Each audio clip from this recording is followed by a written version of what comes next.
The sun blazed down on the courthouse steps as James Carter adjusted the gold chain around his neck, a gift from his late father.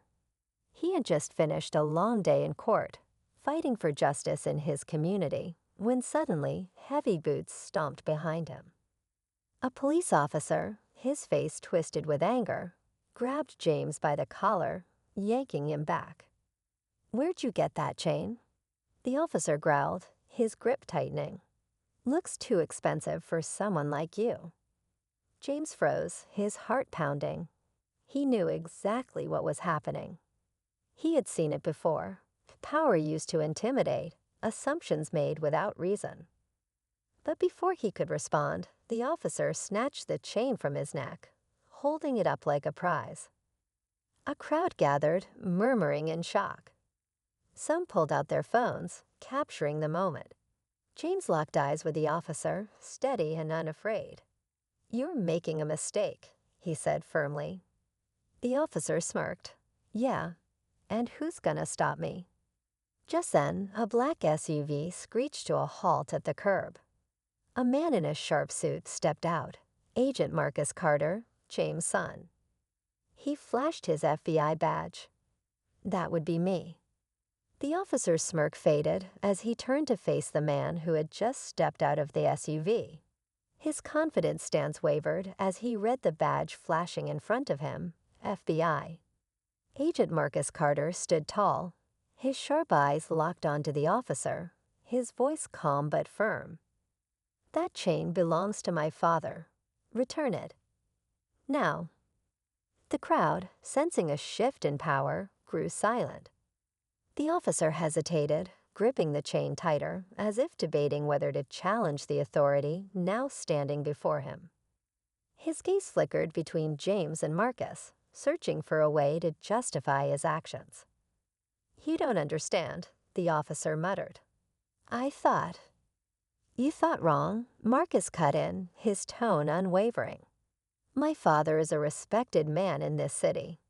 But even if he weren't, you have no right to take what isn't yours." James remained still, watching his son take control of the situation. He was proud but also aware. This wasn't over. The officer's hand twitched at his side, frustration written all over his face. Then from the courthouse doors, another figure stepped out. A higher-ranking officer. He looked at Marcus, then at James.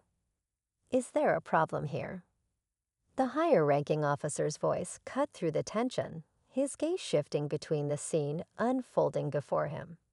Marcus didn't flinch.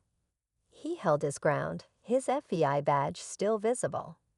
The officer who had taken James' chain finally loosened his grip, but he didn't hand it back. Instead, he straightened his stance, as if trying to regain control. "No problem at all," Marcus replied, his voice even. "Except that your officer here just unlawfully took my father's property." The crowd murmured again, their eyes darting between the officers. James exhaled slowly, keeping his hands by his sides, knowing any sudden movement could be twisted into something it wasn't. The higher-ranking officer sighed and turned to his subordinate. "Is this true?" The officer clenched his jaw, clearly struggling for an excuse. "I had reason to believe it was stolen," he muttered. "Just doing my job." Marcus took a step forward. "And what reason was that?" "Because my father was simply wearing it." His tone was sharp now, his patience running thin. Before the officer could answer, another voice cut in. "We all saw what happened." A woman stepped forward from the crowd, phone in hand, the recording still playing on her screen. The officer's face paled. He knew he was trapped. But instead of backing down, his fists tightened. James glanced at his son, a silent message passing between them. This wasn't just about a chain anymore. This was about something much bigger. And neither of them was walking away without a fight for justice. The air grew thick with tension as the officer's fingers twitched at his side, his face hardening. The crowd edged closer, their murmurs turning into hushed whispers. James could feel the weight of their eyes, the quiet expectation hanging in the air. This wasn't just about him anymore. This moment had become bigger than he ever intended. Marcus kept his focus on the officer, his sharp gaze reading every flicker of emotion crossing the man's face. "You're out of excuses," he said calmly. "Give the chain back, and we'll let your department handle the rest." But the officer didn't move. Instead, his eyes darted toward his superior, searching for a lifeline. The higher-ranking officer exhaled, clearly uneasy with how many witnesses had gathered. He turned to the woman holding her phone. "Can I see that footage?" She didn't hesitate, stepping forward and pressing play. The video showed everything: the officer's aggression, the way he ripped the chain from James' neck, his smug expression as he held it up. The evidence was undeniable. The officer's jaw clenched. "This is ridiculous," he muttered. "You're all blowing this out of proportion." Marcus tilted his head. "No, what's ridiculous is abusing your authority and thinking no one will hold you accountable." The officer's face turned red, his frustration boiling over. James could see it: the fight to maintain power, the anger of being caught. Then suddenly, he did something no one expected. He turned, took a step back, and reached for his radio. The crowd fell silent. Marcus tensed. James inhaled sharply. Something was about to happen, and it wasn't going to end quietly. The officer's hand hovered over his radio, his knuckles white with tension. Marcus didn't move, but his eyes stayed locked on him, reading every small shift in his expression. The crowd held its breath. James could feel the energy shifting. Something wasn't right. Then, before anyone could react, the officer suddenly smirked. "You think you've won," he said, voice low but dripping with something almost smug. He clicked his radio, speaking in a code too fast for most to understand. Marcus stiffened. He knew that tone too well. It wasn't surrender. It was a signal. Within seconds, the courthouse doors swung open again. 2 more officers stepped out, their eyes scanning the scene. One of them was holding a clipboard, his gaze sharp and unreadable. "Agent Carter," he asked, walking forward, "we need to speak with you. Now." Marcus narrowed his eyes. "About what?" The man flipped through his paperwork. "There's an open internal investigation involving you. We've been asked to bring you in for questioning." The crowd erupted in disbelief. James' stomach dropped. This wasn't a coincidence. This was retaliation. "You've got to be kidding me," Marcus muttered. He glanced at his father, silently telling him to stay calm. James clenched his fists. He had seen power used like this before, twisting the system against the very people who were supposed to protect it. The officer who had taken his chain was now smirking again, standing just slightly behind the others, watching as the situation turned in his favor. "You should come with us," the officer with the clipboard insisted, "or we'll have to make it official." Marcus took a slow breath. He had walked into countless dangerous situations before, but this time the trap had been set for him. And now, with everyone watching, he had a choice to make: stand his ground or play by their rules. Either way, this wasn't over. Not by a long shot. Marcus exhaled slowly, his mind racing. He could see the trap tightening around him, but he wasn't about to let them win.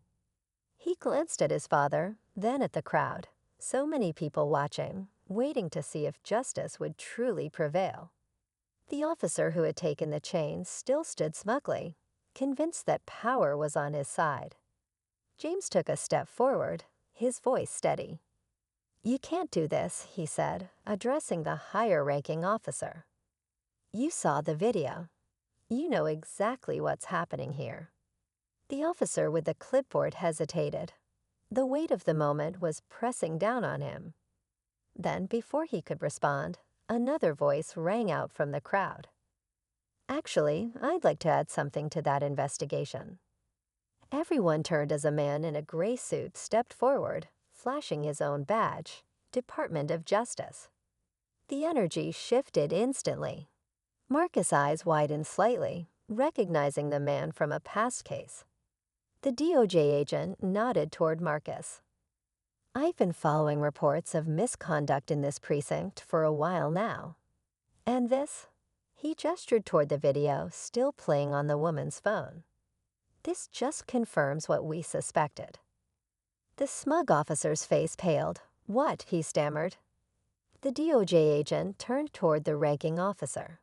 Effective immediately, I'm placing Officer Reynolds under federal investigation.